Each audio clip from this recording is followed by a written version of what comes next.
Yo, what is up? It's your boy RJ in the building, and today we are. Wait, hold on. No, why did what was that? Like, I need to. This is ridiculous. Anyways, let's run it back and go from there. Run back the thing. Yo, what is up? It's your boy RJ in the building, and today we are doing a how to play Pain video. Why did I say that very slowly? What's wrong with my head? Anyways, so as you guys know, or most of you should know, that I already did a in-depth teach me type video with one of the best NA players IPAL already. So if you want an in-depth kind of like description of Pain, like literally going into detail, then check the link in the description. I will link it at the bottom below. There are two parts to it because that's how much information there is. I had to split it into two videos, but this one is literally, again, just to summarize it up, I'm gonna assume that you know the game when I talk about this one. So if like you are somebody who's learning the game, you may or may not understand everything, and I do have videos talking about the fundamentals of the game, and I still might do more videos 'cause I'm not talking about everything fundamental yet, but check that out, learn the game, and then come back to this video, or watch it and then come back again. You might, you know, pick up a few things here and there, but yeah, that's basically it, what I'm gonna say regarding that. So again, to summarize it up, links in the description. Check out the fundamental videos if you're new, and also subscribe to the channel. 1K subs before the end of the year. So without further ado, let's get into the shit.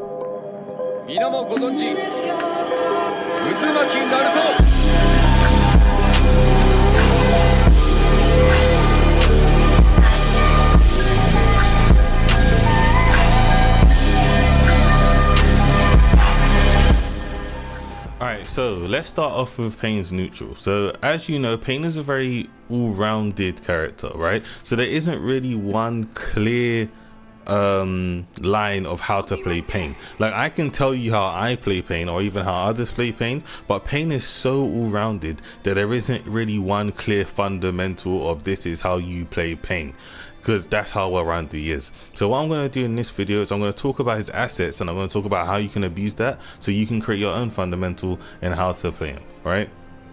That being said, let's talk about what he doesn't have to cater to what he does have. So what he doesn't have is range. In neutral, so from here, he can't do anything to you. The most he can do is shoot off an ultimate and spam this. I'm going to retry it so it doesn't go into the cutscene. But that's kind of the, in neutral, that you have to resort to fundamental neutral games. So support dashing like this. If you have a fireball or something, dashing with the fireball like this if you want to stay as Pain. But in terms of Pain specific stuff, he doesn't really have anything apart from his kunai being kind of quick. That's really all he's got for neutral, right? That doesn't mean that you couldn't be him in neutral, but if you're being aggressive and you are Pain like this, then you may want to, you know, resort to like a double dash to get in, or sort of dash with a jutsu, or try and bait your opponent in. Pain is really good at playing keep out. So if you are on the defensive, or you're running away, or anything it is, and you play as Pain, that's your guy. Pain is really good at playing keep out, right? The reason why is because, again, here's a defensive jutsu. Defensive jutsus are usually very good at keeping out your opponent, hence why it's a defensive playstyle as a defensive jutsu, right? The first hit of his air hit has a big ass hitbox on it as well. So people dashing in recklessly, even if you double dash, this can clip you sometimes as well, like both dashes, right? So using this in the neutral, if you're playing keep out, isn't a bad idea. It's more of a read. It's not a guaranteed thing, because obviously you are unsafe as you do this, but depending on the distance, it's not too bad, especially if you got the jump down. How I do it is I slide my thumb from X to circle. I don't just go X circle, I literally slide my thumb as fast as possible to get the lowest jump, because the lower down you are, the more safer you are. So using that first hit in the neutral when you're playing it on the back foot isn't a bad idea for clipping your opponents who like to recklessly dash in, etc, etc, right? Like, you can do this, support, you know, it's pretty good. Oh, so using the jutsu combined with that, like even if you use the jutsu like this and then switch back into pain, that's still a good thing to do. Or let me just get this up. If you do jutsu like this, hold on, not like this. Let's say you play like this, because you're covered basically. You're covered. You're covered once. So if they sub, obviously if they hit the jutsu and they sub and they dash again, then they'll dash through it, but you might get a clashing animation. Like if you know when you dash together and you clash back, you'll get the dash clash animation if they try and dash you again in that AoE. But you're covered from here. Like if you do want to create some distance moving behind it, the jutsu beats, not beats, the jutsu, well, I mean technically it does beat because the jutsu is still active. So the jutsu beats almost all jutsus. The only jutsu that it does not beat is the Obito line attack thing. You know what I'm talking about? That thing right there. That's the only jutsu that will swat him out of this. But everything else, including the Inferno Fireball, this will beat it. Like so you're pretty much, this goes for Nagatos as well. But as long as you're, like for example, doing this, you should be pretty much good in terms of neutral and people like to spam jutsu. So using this as a way of like getting chakra, like if you got the jutsu kind of glitch down where you get your chakra back like this, then you can use it to just get some chakra as well, to cover you, so you make sure you're covered as well. Right, so he still has, so even though yeah he can't be oppressive in a neutral game, he still can help you in the neutral game if you play your cards right as well, like by baiting people in. So maybe chakra dashing and doing a jutsu switch like this, they can dash into the jutsu. Or if you're just playing keep out as well, abusing this and abusing this. His first hit does have a big hitbox on it as well, so you can use this too, but you have to jump out of it. Like you have to, because as soon as you press circle, you're locked in animation. You can't just walk like freely to the side. By doing this, as soon as you land, you can do whatever you want. You can do this into that. If you do this and they try and punish you, you can do this into this if they try and punish the air hit miss. So it's like this just has more options than throwing this out, even though that kick has more damage, right? So that's kind of like how his neutral game is. You're kind of like baiting your opponent in, you're playing keep out, but in terms of oppressive, then obviously you need to refer back to fundamental approach options, or rely on the other characters in your team depending on who your team is. Now up close, Painter can obviously do a lot more. He has access to his tilt, which is pretty big. Really good after sub, so if you get hit, you sub, you tilt straight away, right? So this is a really good option after sub. You have to be careful because if they do block this in the air and in some cases on the floor, they can punish you. So that's why most of the time people do switch off. Or if you got the timing down, as soon as you do the first hit, you do have access to the counter if people are a bit slow to punish. So you have ways of making it safer, but you are unsafe. Like you people can guarantee punish you, so you have to be careful when you do use the up close. Now getting to his well, actually no, let's talk about his grabs. Let's go to his combos last, because his combos is quite a big chunk of him. Now his grab is probably one of the most consistent grab. It has a lot more height on it, even though it doesn't. He goes forward, but for some reason he has the same height as like Kakashi's first hit in his combo. I don't know why, but there's so much height on this grab. There's so much height, there's so much range. So using his grab as a buffer in the neutral like this isn't a bad idea. You don't need it, but it's not bad. Like you'll see people do it like in combos. You'll see people try and do it when they whiff, you know, or wherever it is. Yeah, so using this grab buffer isn't bad, as well as like for example double dashing and then stopping and then grabbing. It comes out fairly quick, so his grab still is good, and you do get pretty decent Oki after it. Like you get a guaranteed, well, okay, no, you don't get a guaranteed bomb. I was gonna say you get a guaranteed bomb, but clearly I don't know shit about this game. So it's more, you only grab for like Oki options as well. So I'd more grab for like mental damage, or like if you have a character that has good Oki, like a jutsu, so like a Chidori or a Lariat or a Rasengan, someone who can really lock people down with good awakening options, then yeah, I would grab more as him.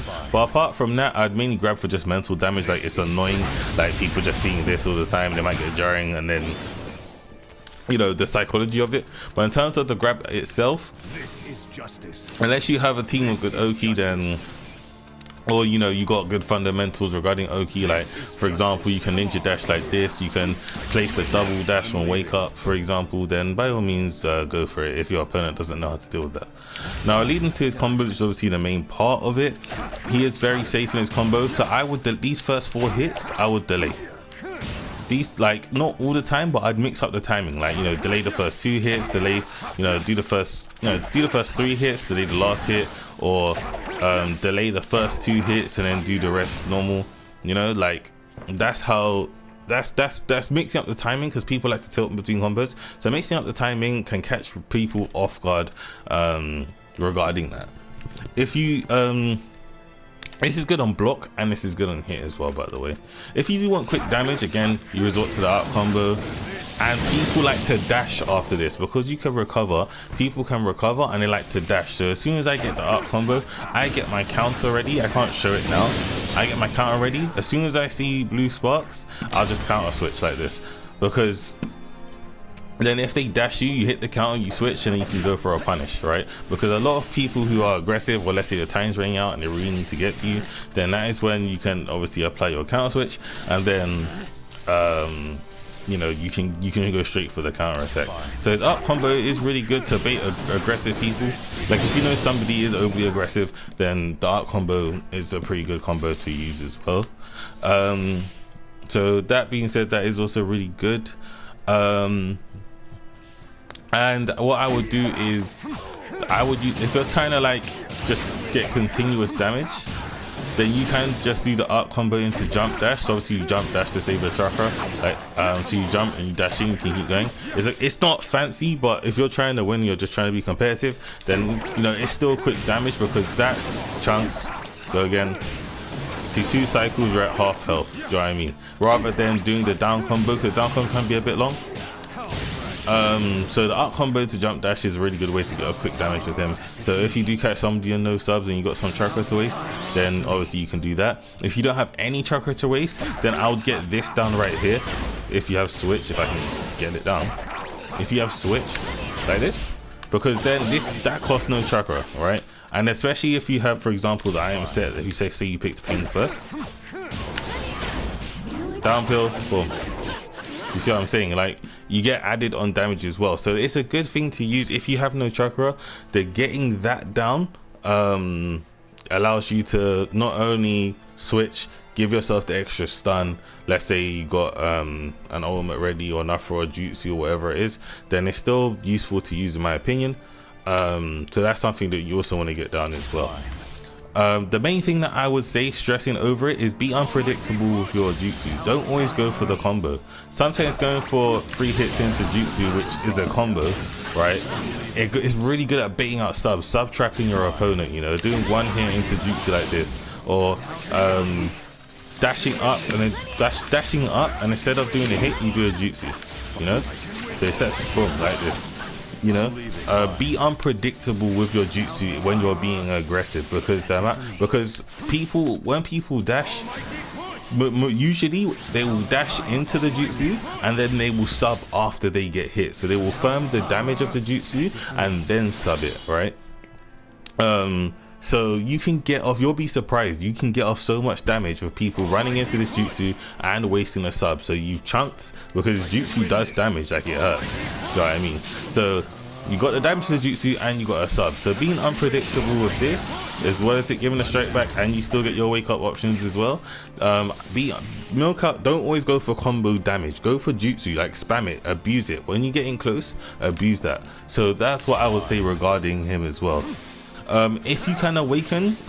His awakening is probably one of the best awakenings in the game. It's really good at getting in because of his awakening actions, and his combined with his tilt. So his awakening actions combined with his tilt, I'm not going to go into it, but you want to shoot off your rockets, you want to dash to about here, and then you're going to basically shoot off your tilt, right?